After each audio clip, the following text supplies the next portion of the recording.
لیکن جب بنی اسرائیل نے اللہ تبارک و تعالیٰ سے کیا ہوا عہد توڑا، یعنی اس کے احکام کو قبول کرنے سے فَلَهُمْ أَجْرٌ عِنْدَ رَبِّهِمْ وَلَا خَوْفٌ عَلَيْهِمْ وَلَا هُمْ يَحْزَنُونَ، ایمان لائے اللہ پر اور اعمال صالح کرے۔ ایمان والے اپنے سروں کے اوپر کس طرح حضرت جبرائیل علیہ السلام نے کوہ طور کے پہاڑ کو سروں کے اوپر معلق کر دیا، اور اس لیے پہاڑ کا سروں کے اوپر ہوا میں معلق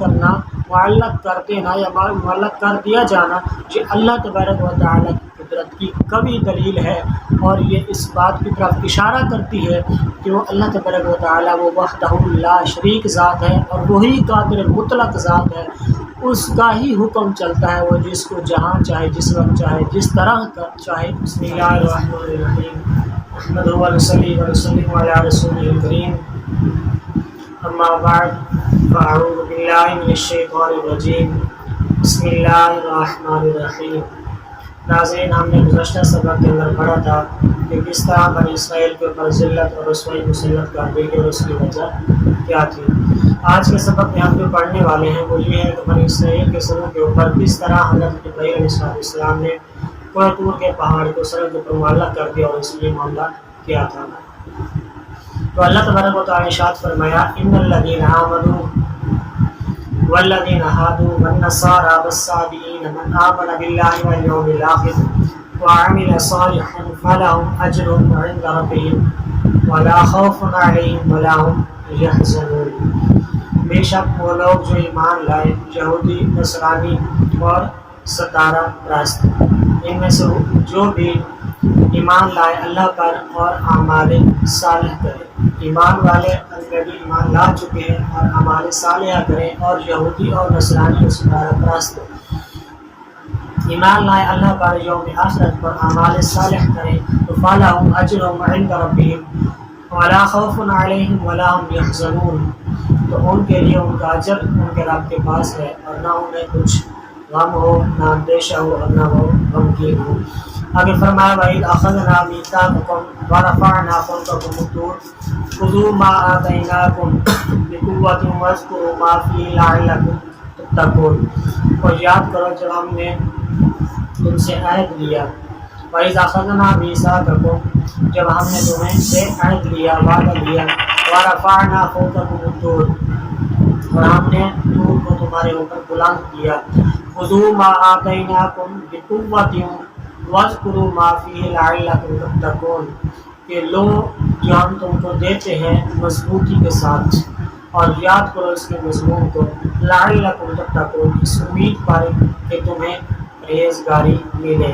وَإِذْ أَخَذْنَا مِيثَاقَكُمْ وَرَفَعْنَا فَوْقَكُمُ الطُّورَ، اس آیت کریمہ کے اندر یہودیوں سے فرمایا جا رہا ہے کہ اس وقت کو یاد کرو جب ہم نے بنی اسرائیل سے عہد لیا کہ تم تورات کو مانو گے، تورات کے اوپر عمل کرو گے اور اس کے مضمون کو یاد کرو گے۔ تو جب بنی اسرائیل کو اللہ تبارک و تعالی نے تورات عطا فرمائے تو انہوں نے اس کے احکام کو بوجھ سمجھ کر قبول کرنے سے انکار کر دیا، حالانکہ یہ وہ کتاب تھی جس کو بنی اسرائیل نے منت سماجت کر کے بار بار حضرت سیدنا موسیٰ علیہ نبینا علیہ السلام سے التجا کر کے کہ ہمیں کوئی ایسی آسمانی کتاب ملے جس میں قوانین شریعت اور آئین عبادت مفصل مذکور ہوں، جس کے اندر مکمل ایک زندگی گزارنے کا طریقہ ہو، عبادت کرنے کا طریقہ ہو۔ تو حضرت موسیٰ علیہ السلام نے پھر اللہ تبارک و تعالیٰ سے دعا کی، اور پھر آپ 40 راتیں آپ نے کوہ طور پر گزاری۔ پھر اللہ تبارک و تعالیٰ نے تورات عطا فرمائے، تو جب تورات ان کے اوپر ظاہر ہوئی، ان کے سامنے آئے، تو اس کے احکام کو بوجھ سمجھ کر بنی اسرائیل نے اس کے احکام کو بوجھ سمجھ کر قبول کرنے سے انکار کر دیا، حالانکہ حضرت موسیٰ علیہ السلام نے تورات کے ملنے سے ان سے بار بار ان سے عہد لیا، بار بار وعدہ لیا، پختہ عہد لیا کہ اگر وہ کتاب، جب تمہیں وہ کتاب ملے تو تم نے کیا کرنا ہے، اس کے اوپر عمل کرنا ہے، روگردانی نہیں کرنی، روگردانی نہیں کرنی۔ لیکن جب بنی اسرائیل نے اللہ تبارک و تعالیٰ سے کیا ہوا عہد توڑا، یعنی اس کے احکام کو قبول کرنے سے انہوں نے انکار کر دیا، تو پھر حضرت سیدنا جبرائیل علیہ نبینا وعلیہ السلام نے اللہ تبارک و تعالیٰ کے حکم سے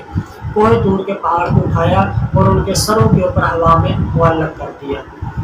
تو بنی اسرائیل ڈر گئے۔ اس وقت حضرت موسیٰ علیہ السلام نے فرمایا بنی اسرائیل یا تو تم اس کے احکام کو مانو، اس کے اوپر عمل کرو، تورات کو تھام لو، اس کے مضمون کو یاد کر لو، یا تو پھر یہ پہاڑ کوہ طور کا پہاڑ تمہارے اوپر گرا دیا جائے گا اور تم کچل ڈالے جاؤ گے۔ تو اس ڈر سے انہوں نے پھر اپنی جان کے جب لالے پڑ گئے ان کو، تو پھر انہوں نے اس عہد کو یاد کیا اور اس پورے کرنے پر پھر ایک اور عہد کر لیا کہ اب ہم اس کو یاد کریں گے، گویا کہ پھر ایک عرصے تک انہوں نے عمل کیا، پھر اس کے بعد پھر وہ بھی عمل ہو گئے۔ تو اس آیت کریمہ کے اس حصہ کے اندر کہ ورفعنا فوقکم الطور خذوا ما آتیناکم بقوۃ واذکروا ما فیہ، اس آیت کریمہ کے اس حصہ کے اندر ظاہراً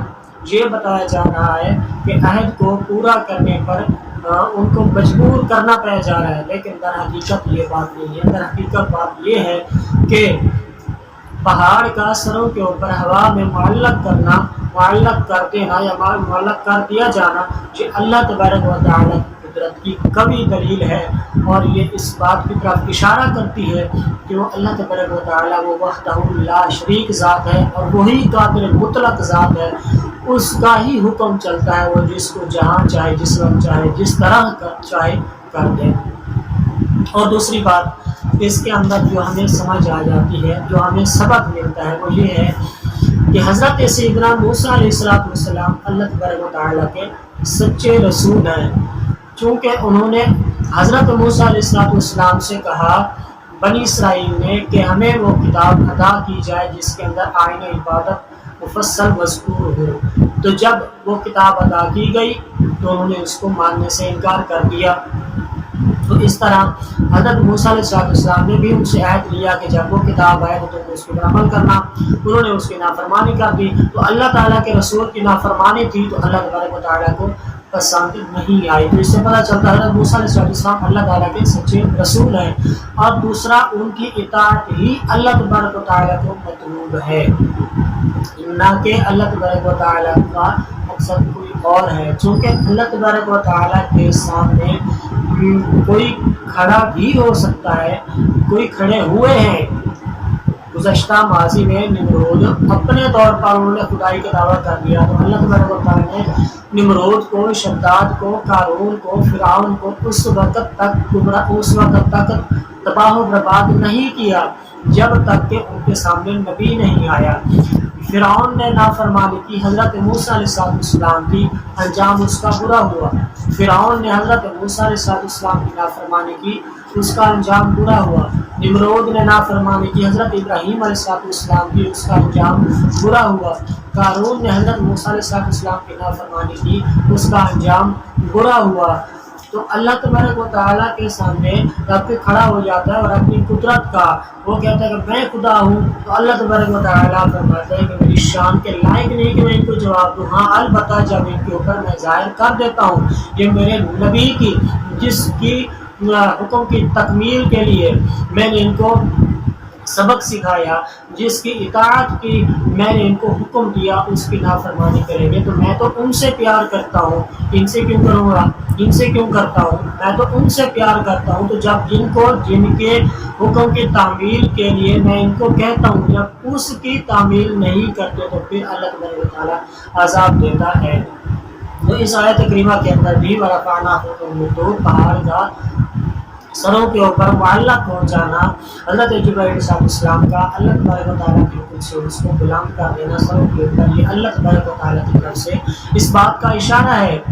کہ اللہ تبارک و تعالیٰ کو حضرت سیدنا موسیٰ علیہ السلام کی اطاعت بھی قبول ہے، اور دراصل سبب بھی یہی ہے۔ آگے کیا فرمایا حضرت سیدنا، اور اس کی مثال یہ ہے تفسیر صراط الجنان کے اندر جو اس کی مثال ہے وہ یہ ہے کہ پہلے نمبر کے اوپر جو ان کو قبول کرنا پہ جا رہا ہے، تو فرمایا صاحب تفسیر صراط الجنان نے کہ دین قبول کرنے کے اوپر کسی کو مجبور نہیں کیا جا سکتا۔ جب کوئی دین قبول کرے گا، دین کو فالو کرے گا، دین کو سمجھے گا، اس کے دل میں دین کی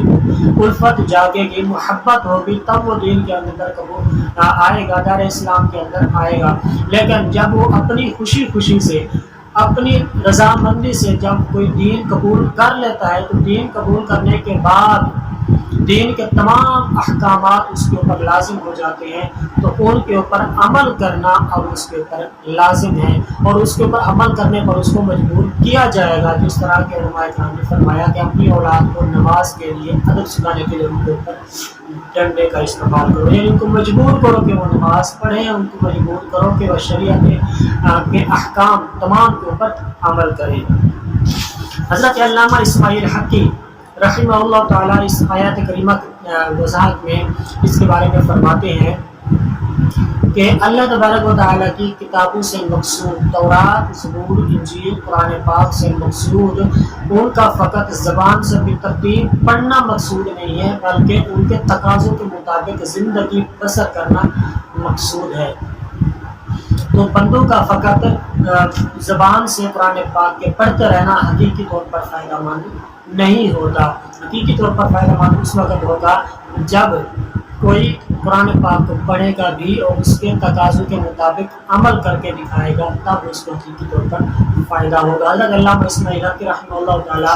اس کی ایک مثال بیان فرماتے ہیں کہ حضرت علامہ اسماعیل حقی رحمۃ اللہ تعالیٰ علیہ فرماتے ہیں کہ اگر کوئی بادشاہ وقت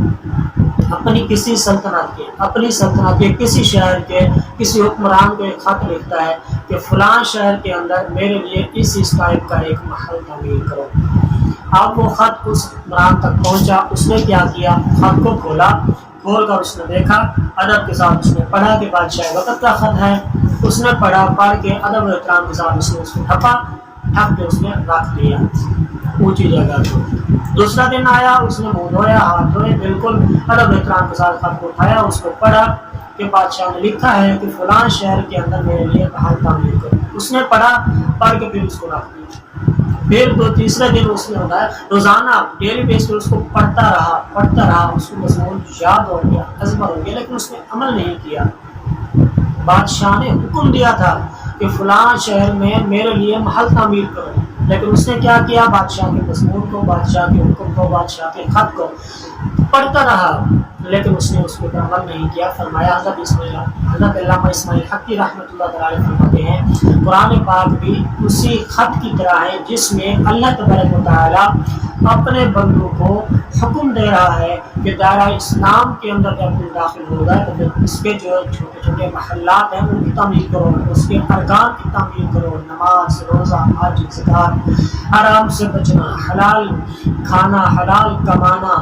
اچھائی اور برائی کی تمیز کرنا،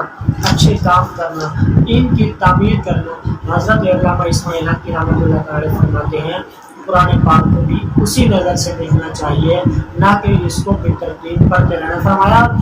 اس کو بے ترتیب صرف یاد کرنا، اس کو پڑھتے رہنا حقیقی طور پر فائدہ مند نہیں ہوتا۔ البتہ قرآن پاک کو دیکھنے سے ثواب ضرور ملتا ہے، اس کو چھونے سے ثواب ضرور ملتا ہے، اس کی زیارت کرنے سے ثواب ضرور ملتا ہے۔ من جاء بالحسنۃ فلہ عشر امثالہا، کہ اس کے ایک ایک حرف کے بدلے 10 نیکیاں ضرور ملتی ہیں، لیکن حقیقی طور پر فائدہ اس وقت پہنچے گا بندے کو جب وہ قرآن پاک پڑھے گا بھی اور اس کے تقاضوں کے مطابق زندگی گزارے گا۔ قرآن پاک نے روکا بے حیائی سے بندہ رک جائے، قرآن پاک نے حکم دیا امر بالمعروف کا، اچھے کاموں کا حکم دیا، بندہ وہ کرنا شروع ہو جائے۔ نہیں عن منکر سے قرآن پاک نے روکا کہ برے کاموں سے رکنا ہے، ہم اس مضمون کے اوپر عمل کریں۔ قرآن پاک کے اندر حکم ہے کہ روزہ رکھو، ہم اس کے اوپر عمل کریں۔ قرآن پاک کے اندر کم و بیش 750 مرتبہ